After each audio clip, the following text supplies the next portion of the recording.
Hi, I'm Rocket. Welcome to Whiteboarding with Rocket. This is an overview of the live event we held last weekend at Airship Laboratories, Swell Sessions, in office hours. And I wanted to talk through how what are all the moving parts. This is not the individual detail chain. It's not an audio chain, it's not a video chain. I'll have separate videos for those. But I wanted to give you an idea of what we did and how it was all set up, because I realized as we were building this, we were moving really, really fast, and I didn't have an opportunity to capture all of the moving parts. And also, we didn't know exactly all the different things that we were going to be able to do just based on the discussions. It was very much fluid set of requirements, and we knew that going in. Because this was an experiment. I feel like it was a very successful experiment. We learned a lot. We produced something pretty amazing. We're doing things on the cutting edge. So with that, let me give you an overview of the setup. So in the studio, we had Bella and Petra, the artists.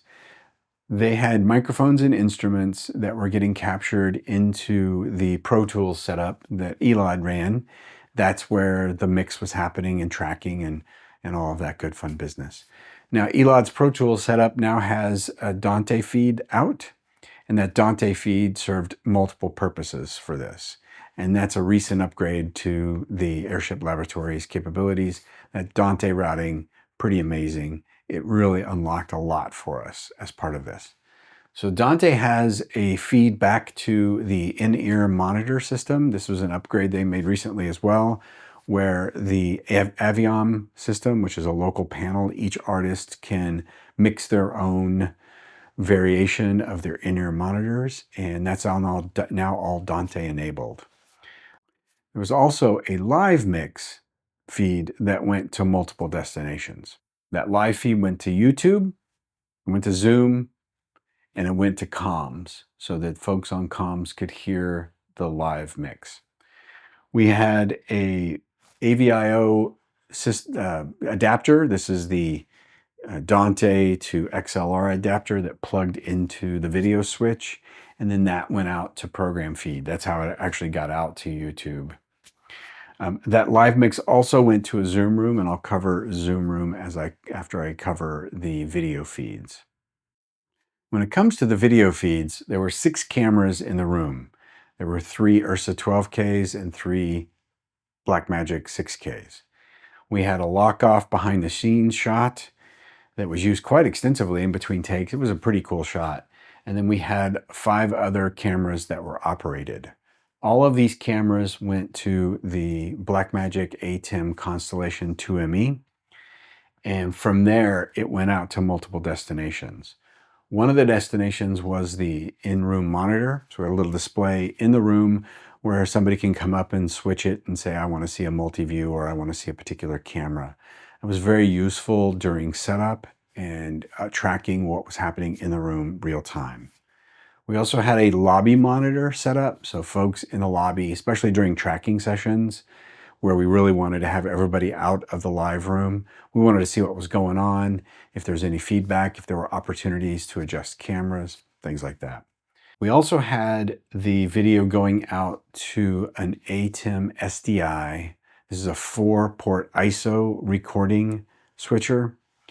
And originally the idea was this was going to be 4 of the 4 main cameras. We then added 2 more cameras, and that kind of got blown up at the last minute, which is fine.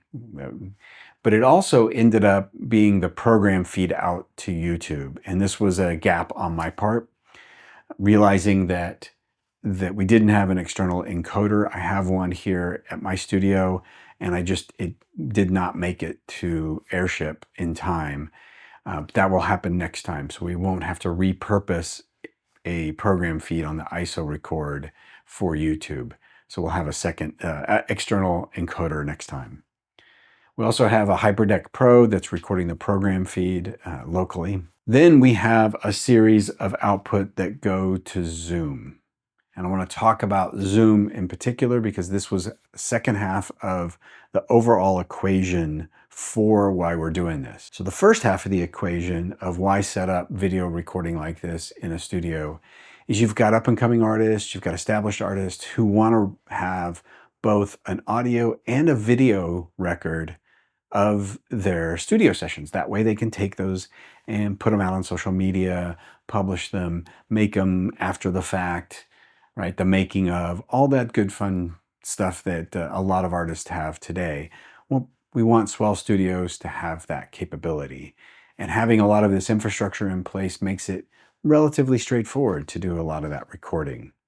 We also want the artist to be able to do live streams and potentially even two-way conversations with superfans over Zoom. But in this case, what we did is we had 2 Zoom rooms and a Zoom client. And the Zoom client was unplanned, but it was okay because we ended up having 9 total feeds. A Zoom room can only have 4 video feeds at a time. So we had program, the 2 multi-views, and then 6 cameras that all went out through these Zoom room feeds for a total of 9. Now the live mix was also routed via Dante to the Zoom room with the program feed. That way the program feed and the live mix went out as combined in sync. We could route more things to more parts of the Zoom rooms. This all went into Zoom, and then folks who were remote could connect into that Zoom meeting. And if you had Zoom ISO, Mimo Live, vMix, Wirecast, whatever, any of the solutions that have the Zoom integration capabilities that can pull individual video and audio feeds, they could come in here and build a live mix, learn in real time with Marcia as she's calling the show, and actually do your own local cuts, or record that and then play that back so you can do your own cuts that way. And let's talk a little bit about Marcia, the remote TD, as part of this, because that was one of the key elements to this whole thing, was having Marcia available, calling the show. Huge opportunity for folks to learn how to be a TD. So she was in Omaha. She dialed into Zoom to get the multi-view, and that's her video feed. And then she had local audio that was going into Zoom as she was calling the show, and that became a feed that was available for anyone to pick up. I'm not going to spend too much time on this. We thought about taking her comms audio and feeding that back into Zoom. The challenge, and with the amount of time we had, what we didn't want to have is an echo coming back to her of her calling the show. So we've got some work to do there. It's part of the RFI process, which I'll cover in a second. She also had a panel, a 1ME panel that through network connectivity that I don't show on here because it's super complex, she's able to connect to this ATEM and live cut the show. It was a pretty cool thing. It was low latency, so she felt like it was responsive. We do have some latency things that we've got to address. I'll cover those in the RFI section. So let's talk about the ISO list in Zoom. So in Zoom, you had the program feed, 2 multi-views, the 6 cameras. So you had a total of 9 video participants that you could pull down to your local system and cut the show or do however you want. You had 2 audio channels. One is the program, and then one is Marcia, the TD, and her calling the show. So to complete the picture, let's talk a little bit about some of the room for improvements, the RFIs that we encountered. So one of the first things is getting a low latency video and audio feed to the TD. So she feels like she is there in the moment and she's not 2 seconds behind. And that was a gap between the camera operators and her. They're hearing her 2 seconds after she's making the call. She's getting something that's 2 seconds delayed. So you've got anywhere from 3 to 5 seconds of delay between the different elements that are in the room and remote.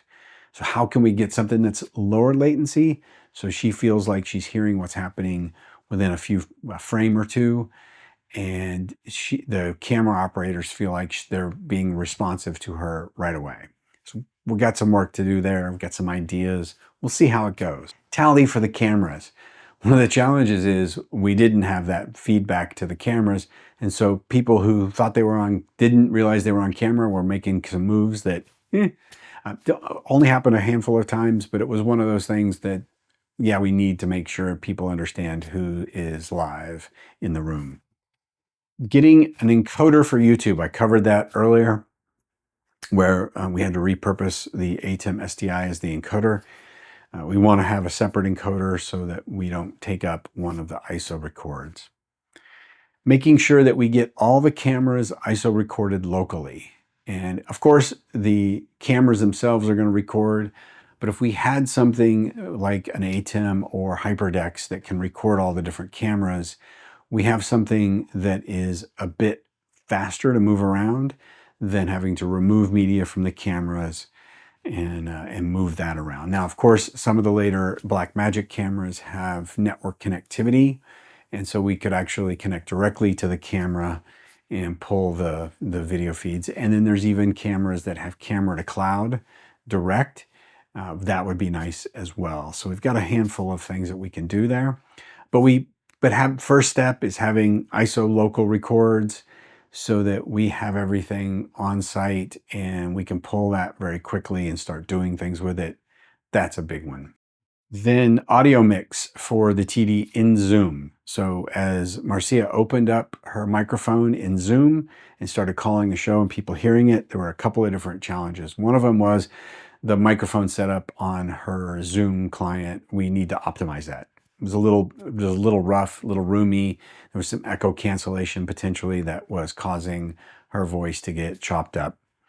The other part is her calling and the live mix in Zoom were at the same levels.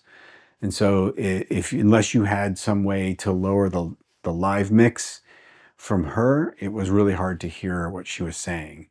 So we want to have that a bit more responsive. And if you're in Zoom watching this, maybe you get something that auto ducks or has some different things like that. We tried to do that right before the show, and it didn't come together in a clean enough way that it was worth trying to add to the show.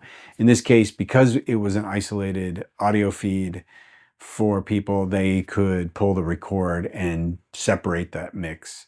So it worked, but for going forward, we'd like to have we'd like to operate that differently. And then finally, we'd love to record all the comms that's happening and record that locally, whether that's feeding it back to Pro Tools or having some other solution that is always recording comms. And part of that has to do with the conversation that's happening during setup, in between takes. It's invaluable. We want to move, we want to truck this camera over here, and why. We want to look at and highlight these kinds of shots and why. I mean, Marcia did this a couple of times when we were setting up the cameras, and the conversation was invaluable. Within a 30-minute conversation of her moving things around, it was a masterclass. And so, kudos to that and having that available. So we want to make sure that we have those moments available after the fact as part of the assets for this. Now, this is a pretty exciting event. There's a lot more potential here. I think the potential energy is enormous, and we're looking forward to taking it to the next level.